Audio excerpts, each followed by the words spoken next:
You can make a lot of money while studying for your master's or your PhD. There are different avenues that you can use to generate this money. I'll talk about these different methods in this video. So the first obvious method is getting a scholarship. So instead of paying for your degree, which can be very, very expensive, if you can get a scholarship, then this can help you to save a lot of money over time. So most fully funded scholarships usually pay anything between the range of maybe £18,000 all the way to £25,000. So this is very good money.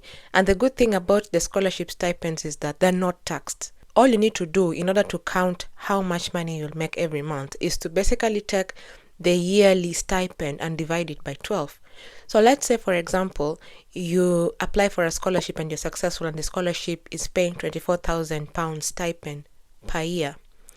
All you need to do is to divide that number by 12 months and you'll figure out exactly how much you'll be getting per month.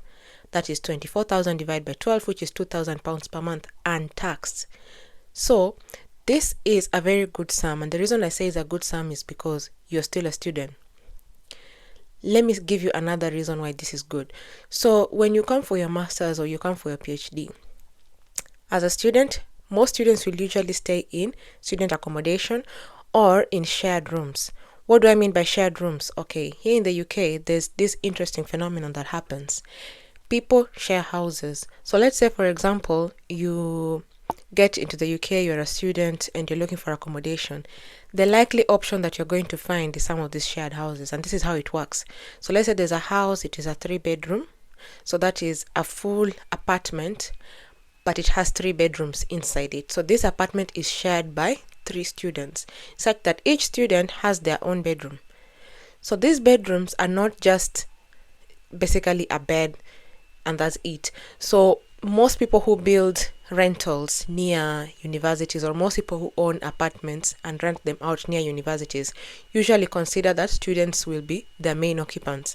So what they do is that for each room that is available for a student, it will be furnished in such a way that it is a conducive space where you can actually do your academic work inside the room.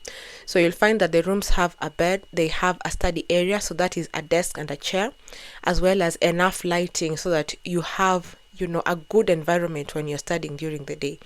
And if you're lucky, some of these rooms are en suite. That means each room has its own toilet and bathroom, so you don't have to share that. But often you'll find that these rooms are not en suite, so you'll have a shared bathroom. So within the apartment, there's a bathroom outside the bedrooms that is shared by the students, and there's also a shared living space, so living room, and a kitchen as well.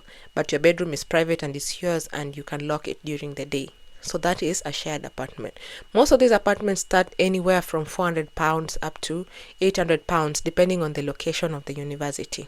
Okay, so if you're located in somewhere like London, it's probably going to be more expensive, and probably the houses are going to be smaller. So it just depends on the location. Okay, so let's say you have a stipend of £2,000 per month. So if you get a good deal and you have a shared room that is £500 per month, that leaves you with £1,500 to spend across the month. If you factor in the cost of food as well as the cost of entertainment, because you need to maybe go out with your friends, buy some dinner, get some drinks, and maybe buy a few clothes here and there, and you put aside a budget of about £500, which should be enough if I'm talking to single students here, so students who just come on their own, not students who have families. That is a whole different story. So you've budgeted £500 for rent, you've budgeted £500 for clothes, food, and any other entertainment activities. That leaves you with £1,000 that you can actually save. Okay? Remember, most of these student accommodations are located very close to the university or even within the university. So transportation becomes, your expenditure on transport is very limited. And most of the time you find that a lot of people cycle here in the UK. So if you have a bicycle, it's an initial investment, yes, but if you have a bicycle, you can save a lot on transportation costs. So depending on how much your scholarship is, if you're getting even £1,500 a month, you could technically still save about £500 every month, and at the end of the year you have an extra £6,000. change that into your local currency. How much is that? So if you're on a master's program and you can save £6,000 a year, that's almost a million Kenya shillings, thereabouts. So that is good money. That is one way that you can earn money while you're doing your master's or you're doing a PhD. I've seen people using the stipends. I've seen actually some PhD students. I've seen people using the stipends to build houses back home, an actual complete house. Because if you can save about $1 million a year over the course of 4 years, you can save 4 million as a PhD student and build a house. It's possible. That's one avenue. There's another avenue. Remember, if you're here in the UK and you're on a student visa, that is the Tier 4 student visa, it allows you to work 20 hours every week.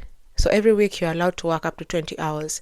So remember, most of the jobs here, minimum wage jobs, will pay something around £10 all the way to £20, depending which job it is, per hour. So if you get the minimum wage jobs and you're earning £10 an hour, if you work the full 20 hours every week, maybe you work over the weekends, 10 hours on Saturday, 10 hours on Sunday, that is from 8 in the morning to 6 p.m. in the evening, and you make £10 per hour, that is £200 per week, which translates to about £800 a month. Give or take, remove the tax and everything, you can still go home with a decent pay per month. So maybe something like 500 and something pounds. So if you have an additional £500 per month, it means you can save about £6,000. Again, just on your additional income per year. Leave aside the one you're saving from your stipend. That's another million Kenya shillings in the bank.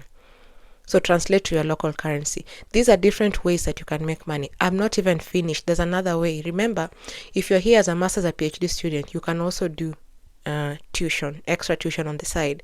So tutoring programs. I'm not talking about the minimum allowance or 20 hours per week. Not the regular job you do on the side. So I'm talking about summer programs. For example, if you're a student in one of these top universities in the UK, there are some things known as summer programs. These summer programs are where students from high schools outside the UK, so high school students from the US, high school students from China, different countries across the world, they like to come to universities like Oxford and Cambridge and other popular universities across the UK, and they stay for like a month, 2 months, 3 months on the summer program, and they are taught by actual students who study in those universities, and they pay really, really well. So if you're a PhD student and you're enrolled as a teacher in one of these summer programs, you can earn even upwards of £2,000 that month alone, just from the summer program. You can earn more depending on how much work you're putting in. Okay, so by the end of that summer program, you could save anything up to £6,000 just over the 3 months. And this is just by teaching topics like chemistry, biology, computer programming, whatever your expertise is in, whatever you're good at, and it's allowable, or a program that is within the curriculum for that summer program, you can teach it. So you just focus on your area of expertise and make some extra money. So if you know about these 3 avenues, I've not even explored all of them, but these are the most popular. Save your stipend, get the extra job on the side because you have an allowance of 20 hours per week that you can actually work and it's legal. And you can also enroll in the summer programs and participate as a student coach, a student teacher, but you can participate in these summer programs and earn very good money. You can save a lot every single year from that.